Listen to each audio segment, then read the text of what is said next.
Hey, how's it going, everybody? This is Aaron Hilliard. Welcome to another episode of Mushroom Wonderland. And today I get the pleasure of being in the woods with Trent and Kristen Blizzard. And they created Modern Forager and Geoforager burn morel hunting maps that I've been talking about on recent videos. So super cool to get out into the field with you guys and get to experience some of this technology. It's really super cool. Can you tell us like a little bit about the burn maps, like just summarize what they're about? Yeah, we have maps that help you find all the burns for burn morels across continental U.S., Canada, some provinces, and Alaska. Burn morels are a type of mushroom that grow after a forest fire, a pyrophilic fungi, and there's probably like 6 or 7 different species that we can find out here, depending on a lot of different factors, right? Like what are some of the factors that contribute to looking for morels? Yeah, well, tree types, elevation, moisture are the 3 things we pay the most attention to. So you got to find the right season, which is an elevation question. How high are we? And today we're going to try at about, what are we at, about 5,000, 4,800? To try to find the right soil temperature, and we've had some rain. We're in a nice forest. There's probably 2 or 3 species we'll find here today. Cool. So yeah, we're somewhere in the middle of the mountains in Central Oregon. Beautiful area, kind of near Willamette Pass, and we're about like 4,900, 48, around 5,000 feet. A lot of mosquitoes out here, but we're gonna head into the woods with their dogs and see if we can find some burn morels. So join us on this episode of Mushroom Wonderland. Welcome to Mushroom Wonderland.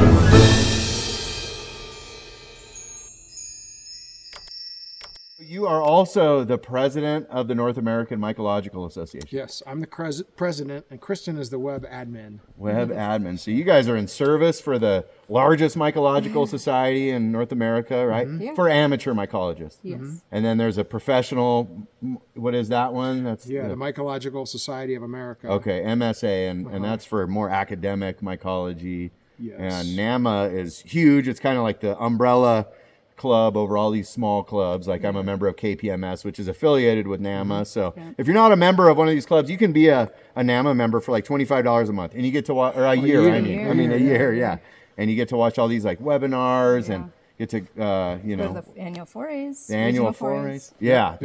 We have a foray this fall in Oregon this year. On the Oregon coast. N.A.M.A.org. N.A.M.A.org.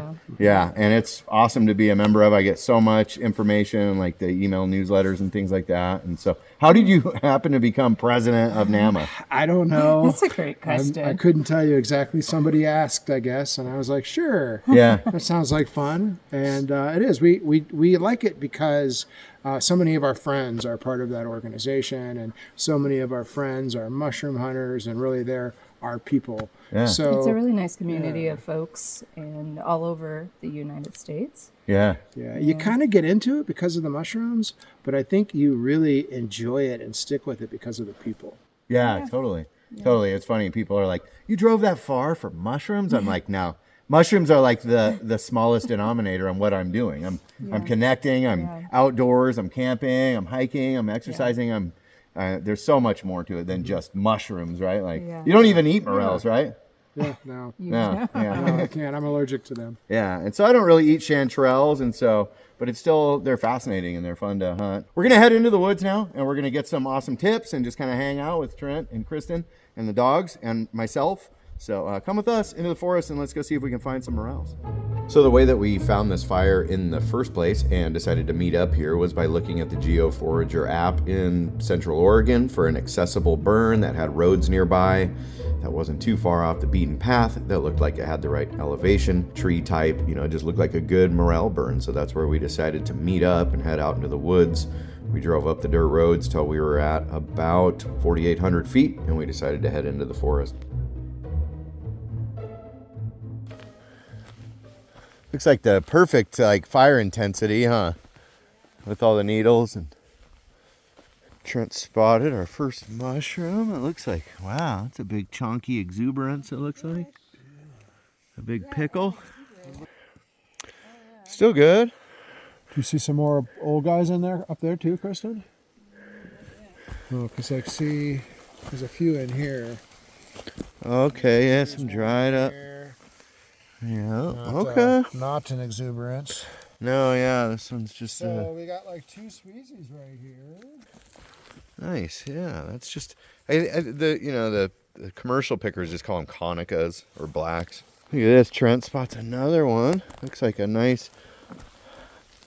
This is just a black or a conica. One of the. Is it a conica? Oh no, that's a greenie. That's a pickle. Kind of growing singularly. I love finding clusters of these. Yeah. Yeah, this one. Pretty big, pretty old. Look at that. She's a limp biscuit.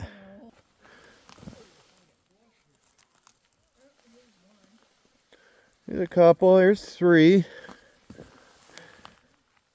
Yeah, these are okay. One of them for sure. One of them's questionable, and one of them is a no-go. So. Oh yeah, that dark stipe. That's it. And you see that kind of like. See very well. That's tomentosa. Very cool. Morchella tomentosa, or a gray morel. That one's too old to tell, but I think because of that dark stipe, that's the tomentosa. Cool. Possibly. Yeah, definitely. By the way that those pits are deteriorating on that, it looks sort of like an old baby corn or something. Yeah. Just look That's like what a they look baby like. corn cob. I think that's it. You're finding the grays. Look at that. That's the. Do you think there's? No, it's No, not. that's the exuberance. Yeah. All right, Trent found a little flush. Ooh, some youngsters too. Okay, look at that chunky boy right there. Yeah, there's a couple little freshies right. Look at these Oh, are the man. nicest right here. Yeah. Look at those. Look at those. Nice and young. Look at this chunker. I know. Monkey. Birdie. I should get just a regular picture of it.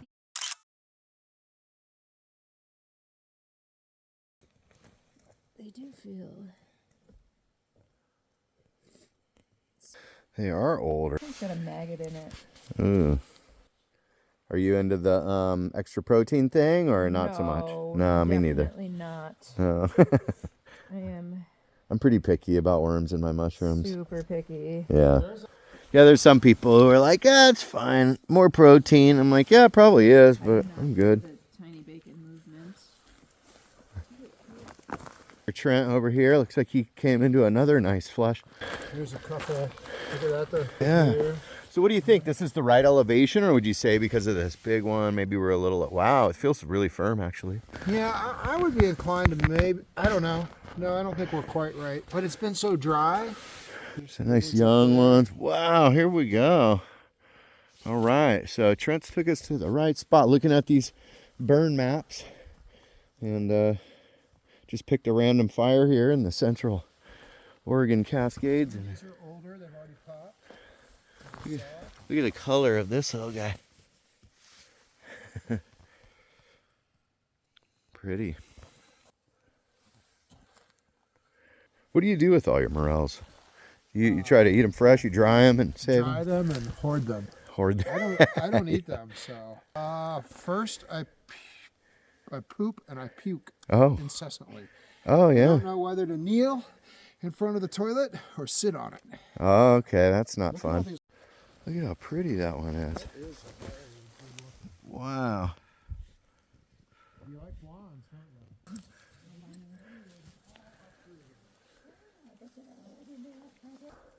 No, it's giving the maggoty mushrooms away. We're talking about powdering some of these old mushrooms. What's the rule on that? And giving them away to people. Never take mushroom powder when somebody offers it to you. Right. Always take a breath mint when somebody offers that, but never take mush- somebody's mushroom powder. No. Because it's mostly worms, probably. Probably. Or rotten mushrooms. Yeah. Yeah, you might get a bellyache. What are your thoughts on that? Put that in the comments. Because everybody I've ever seen that picked questionable mushrooms and kept them says, "I'll powder those." Yeah. Or they come out the bugs come out when you dry them. Yeah, that's true. But what do they leave What about behind? all the ones you cut in half? Do they stay in there? Yeah. I think they stay in there. Well, then they'll call you squeamish, So you just can't win with a bug eater. No, you can't. You know, people that eat buggy mushrooms do often like assert their superiority over you. They do, and then they'll shame you if you're like, I don't like wormy mushrooms. I know. They're like, there's so much flavor in those old grain pores. Yeah. Look at this. Kristen's giving me a Modern Forager bag. This is a professional morel hunting tool. So why compartmentalized? Because often we're getting more than one kind of mushroom. Trent also likes to put varying degrees of Like tomatosa and choiceness in his morels in different quadrants. Good call. I like that. So you can segment. That's awesome. A little easier to carry than my big clunky 5-gallon bucket. I might throw this back in your truck. What else? What do you carry when you head out into the woods? Well, since we're not going very far, I have my big safety device, a walkie-talkie. Yeah. Can you hear me, Kristen? Yes.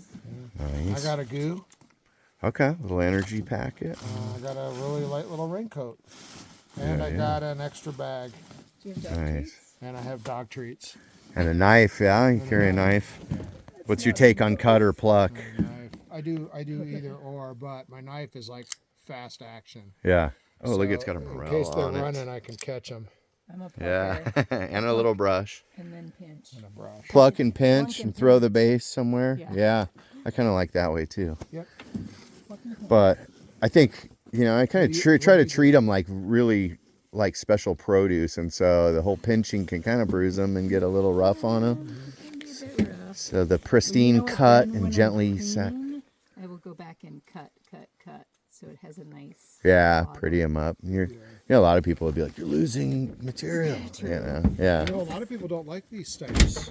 We have Yeah. a friend, Ellen, Oh, yeah. who cuts all the stipes off of her mushrooms and saves them, she and has a makes a special Makes powder? recipe just for stipes, a special soup. Oh, Stipe morel stipe stipe soup. soup. soup. Yeah. Wow, interesting. Got kind of a tougher texture, maybe. It'd be interesting. Convinced that they taste different. And since I throw up when I eat them, I'm Yeah, maybe you're not the best not the best. aficionado on I it, gotta but tell you about the mouthfeel of the different ones, though, before I spit them out. you could tell us about the mouthfeel twice. Oh, I could. One on the way down and back up. I can't eat chanterelles, and everybody goes, "Oh," and I'm like, "See, that's it." Oh no, I did for a long time, but Noah said that he thinks our Northwest chanterelles taste like dirty rubber bands. So I just keep that in mind, and it makes me feel like I'm not missing out too much. Here's one. We're kind of heading uphill, but we're encountering a lot of old limp ones. So a reminder to viewers, don't eat rotten food, even if you can tolerate morels. Rotten ones will make you sick. So, and you can tell when they're soft and limp and bacterial that they're just no good. So don't even make these into powder to give to your friends either. Just toss them.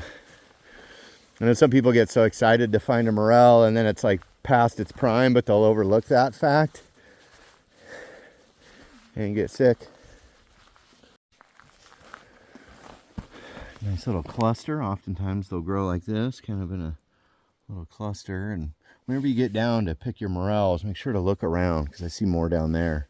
So after I harvest these, I'm going to hop down there, do the same thing, look around and see where there might be more. But yeah, these are young and nice and fresh. Hard to do this while I'm holding the camera.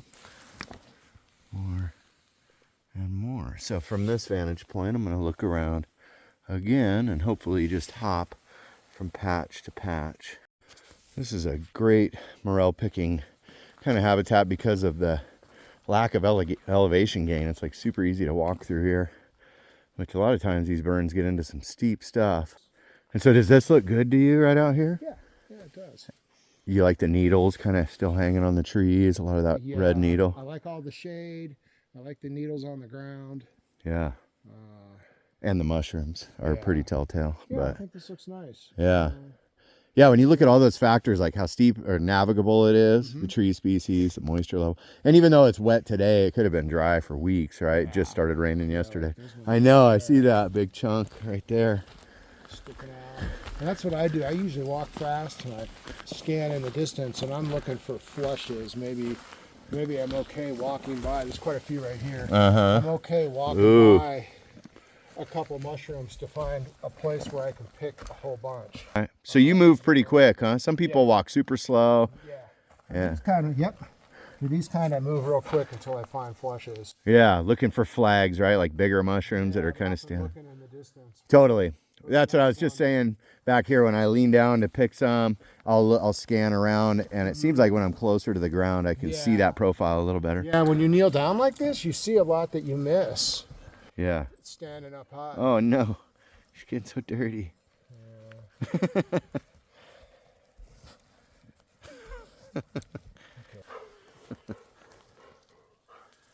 Fresh. I feel These like are fresh, and they look like the exuberance. That's mainly what we're finding here. This kind of second succession flush, right? So yeah, I've been seeing the first flush on the way up, but they're all rotten. it tells a story as you go uphill and see the mushrooms and the age of them, and and there's not a lot of undergrowth here. It's still, this was under snow 8 weeks ago. And we're at like 4,800 feet here. I can check, but approximately. Yeah, approximately 4,800 feet, and we're in the middle of, 22nd of June. Yeah, so we think we could go down and get more exuberance in tomentosa, or we could go up and maybe get a first fresh flush.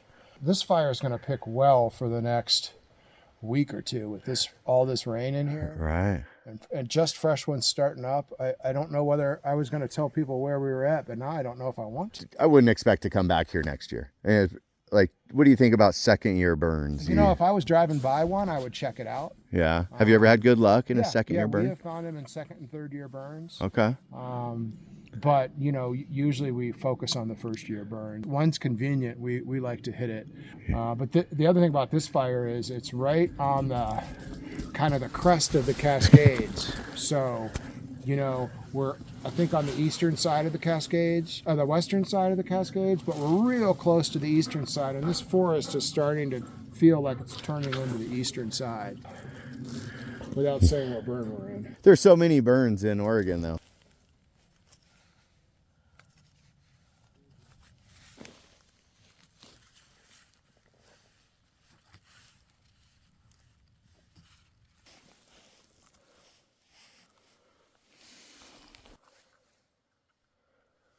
So like Trent said, in areas like this, we're just going to move pretty fast. I'm not going to go super slow. I'm going to wait till I see some that really catch my eye. But if they're too small to catch your eye when you're at a pretty good clip, probably too small to worry about anyways. So you can find a lot more mushrooms if you cover a lot more ground. Just scanning back and forth. Once in a while, a pine cone throws you off.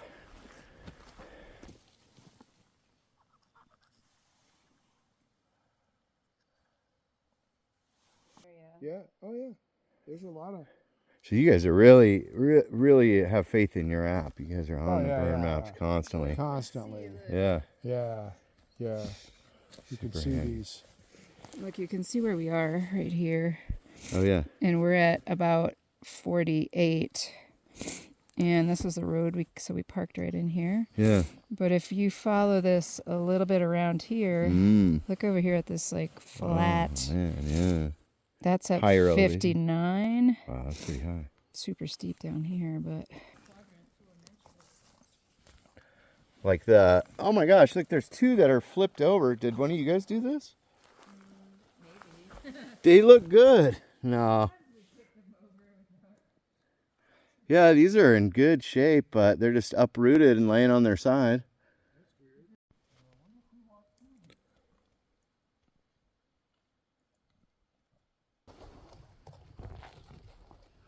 Yeah, that's a chunky one.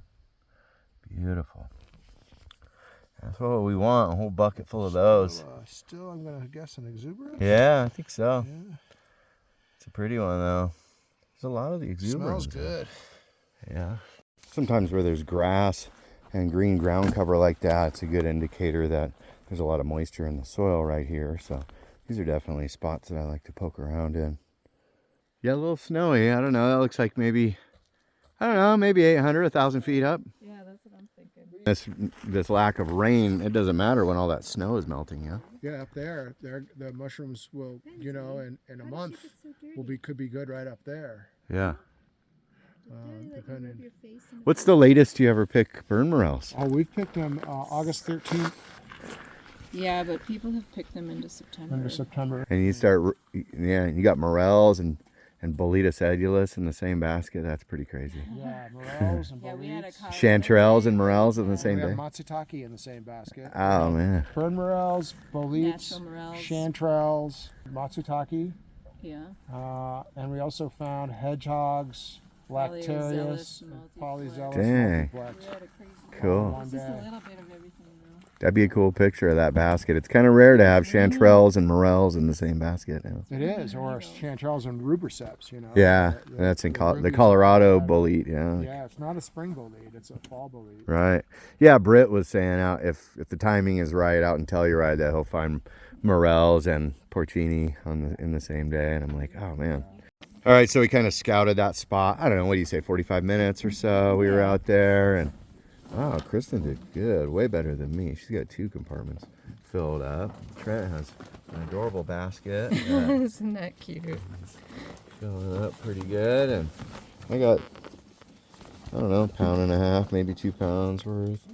Yeah, these are dense little heavy guys. Yeah, little freshies. Yeah, you were pickier than me. I got some big, kind of older. Oh yeah, that might be the biggest mushroom so far. But we're just kind of scouting right now and checking spots. That's just perfect. Checking Yeah, it's picture elevations. perfect.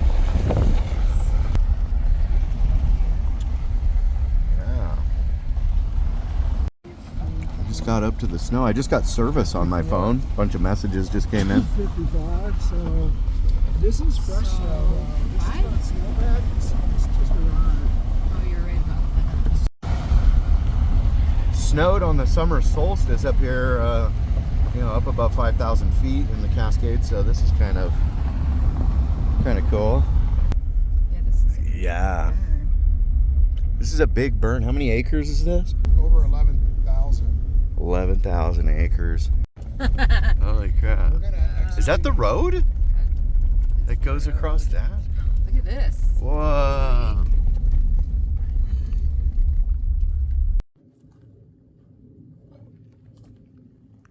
Commercial picker. You can see the straps on the bucket.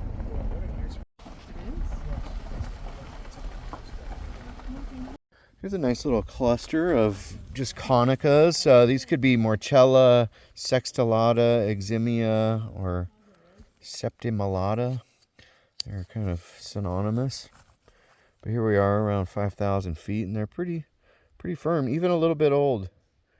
A little bit old here. And this looks like a tomentosa. This is the gray morel. And man, you stop for just a second here, and these mosquitoes.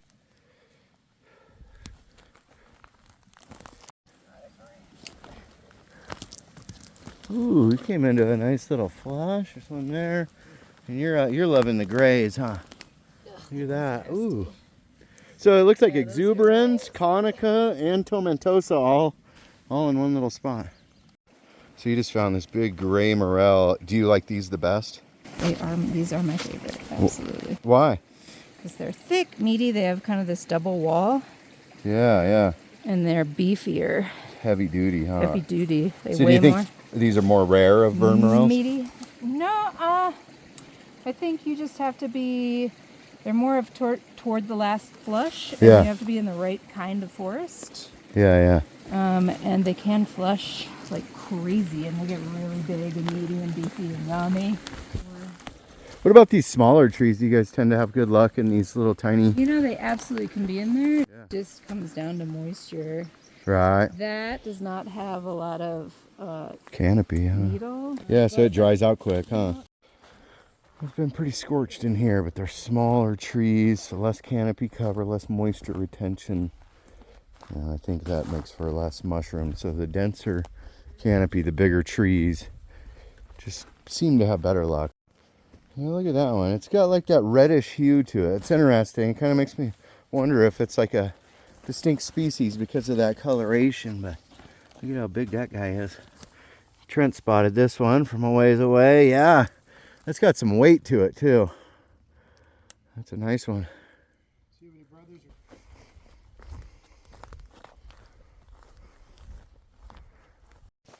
So what got you interested in mushroom hunting? Is this something you did in your childhood, or?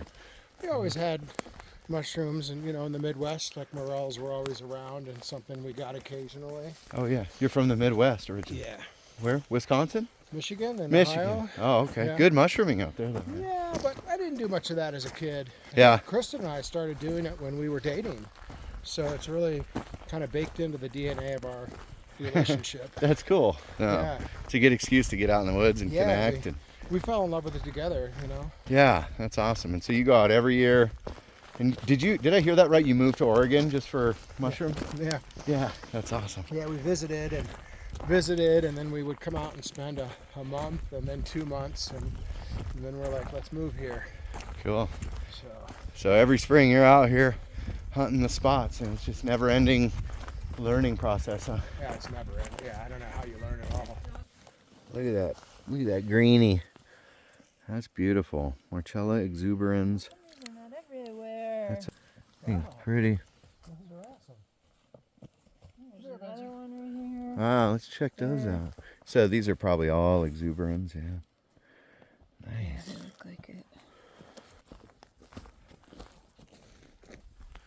Oh, these ones got pretty hammered by the weather, but I don't think they're rotten. Man, those are solid.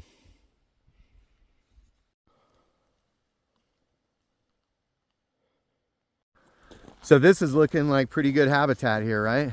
Yeah, coming up, I'm thinking it's pretty shady. It's going to be easy to walk through. There's still a lot of green, so like the fire didn't just decimate everything, right? Like a little life is good. A lot of green and brown still up there. Like I said, shady with nice duffy floor. Yeah. Those are fatties. Good find. Yeah, maybe not. Yeah, exuberance. Look at how solid that stem is. That thing is heavy. Beaver. He wasn't actually growing out of the wood Right. at all. They never actually are. Fake. Dang, look at how stuffed those are, though. Those are some heavy mushrooms. Indeed.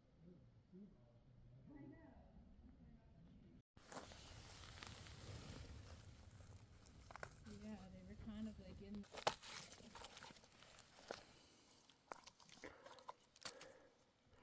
That's a grenade.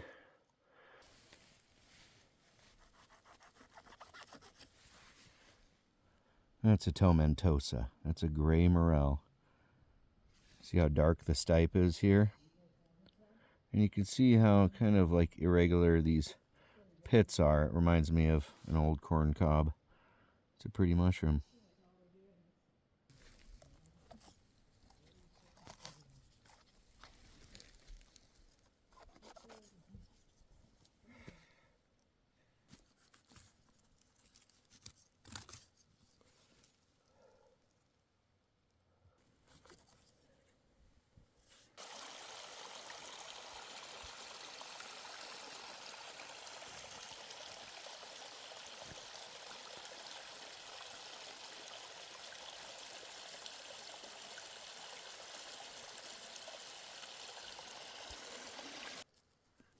Sometimes the exuberans are like flat like that. You see that?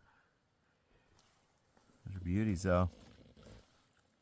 Just a few of those with a steak, that's a meal, you know. It doesn't take too many.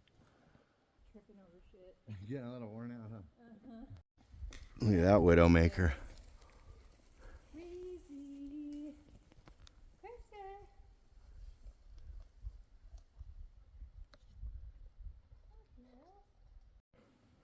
So look at this. This is Morchella exuberans, and this is a good example of what people are talking about when they say a double wall. You see that? It looks like a mushroom stuffed inside of another mushroom. And that's what makes these so substantial and herky. Really superior burn morels to the first succession flush. So that's a good example of that double inner wall. Picking out some grays. Nice basket, and she's picking out the grays, the Morchella tomentosa. Beauty. All right, we got cast iron, and start chopping things up and get this morel medley, the filling for the quesadillas, cooked off first, and then we'll start making some yummy, cheesy, crispy, spicy morel quesadillas. Get that going. And you want to cook your morels pretty well. It's kind of a rule with morels, and surprisingly a lot of people don't know that. So it's kind of like chicken. You want to just make sure that they're well cooked. So I always start those first and then add in other vegetables. Extra virgin olive oil. It's like a little Emeril Lagasse video. All right, morels going in.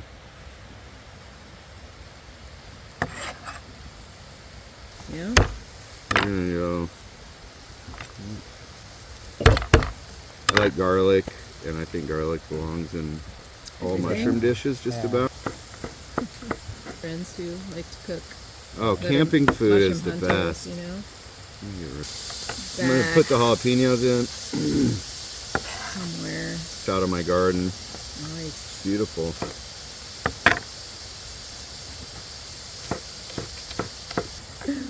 Yeah, we'll save you some greens.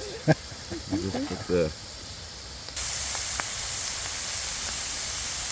Smells good, and there's like no seasonings at all. It's just mushrooms. Delicious. Yeah, it's that garlic, huh? Garlic and onions. Garlic and jalapeno. Yeah. This is a new recipe. I've never made this, but I mean, how can it be bad? we're trying it out. It's hard to come up with ideas other than pasta, pizza. You know, they're just the same things for mushrooms. Because it's, you know, you got to get really creative with mushrooms. I got some sour cream, and I'm gonna put some cumin in there. Gives it that kind of southwest. Yeah, sounds good. Put salt and pepper on everything. Now we're getting some of that caramelization.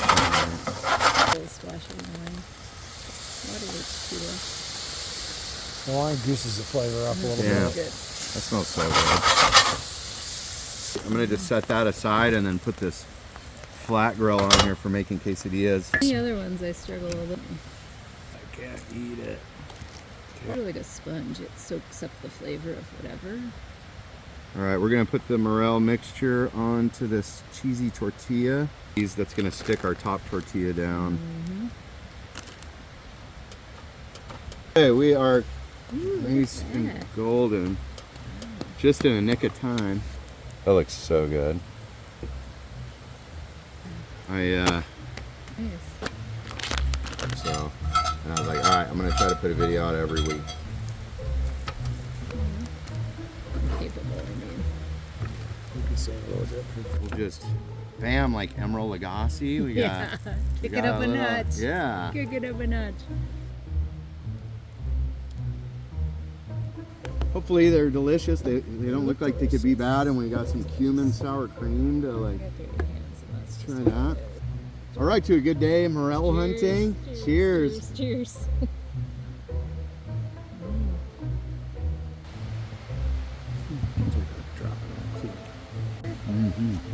Really delicious. Look, and here is Kristen and Trent's book, Wild Mushrooms, a Cookbook and Foraging Guide. Beautiful. Thank you so much. Version 2 is And check this out from Modern Forager. This is the first version, but look at that morel knife. Or not morel knife, but just mushroom knife. All right, and here's version number 2. This one is just so beautiful. Oh. Yeah, I'm definitely gonna hurt myself with this. Wow. Very cool. Go to modernforager.com to get your foraging knives. These are heavy duty, you know. I have like a cheap one that came off the internet, but your guys is like way superior to any foraging knife I've seen. All right, everybody, thank you for joining this episode. Had so much fun with you guys, Trent and Kristen. Make sure to go over to Modern Forager or Geoforager.com. Either way, you can find the burn maps, merchandise, blogs, things like that. Interesting stuff. So we're gonna enjoy our food, and hope you all have a good one. Until the next video, cheers. much love. Bye.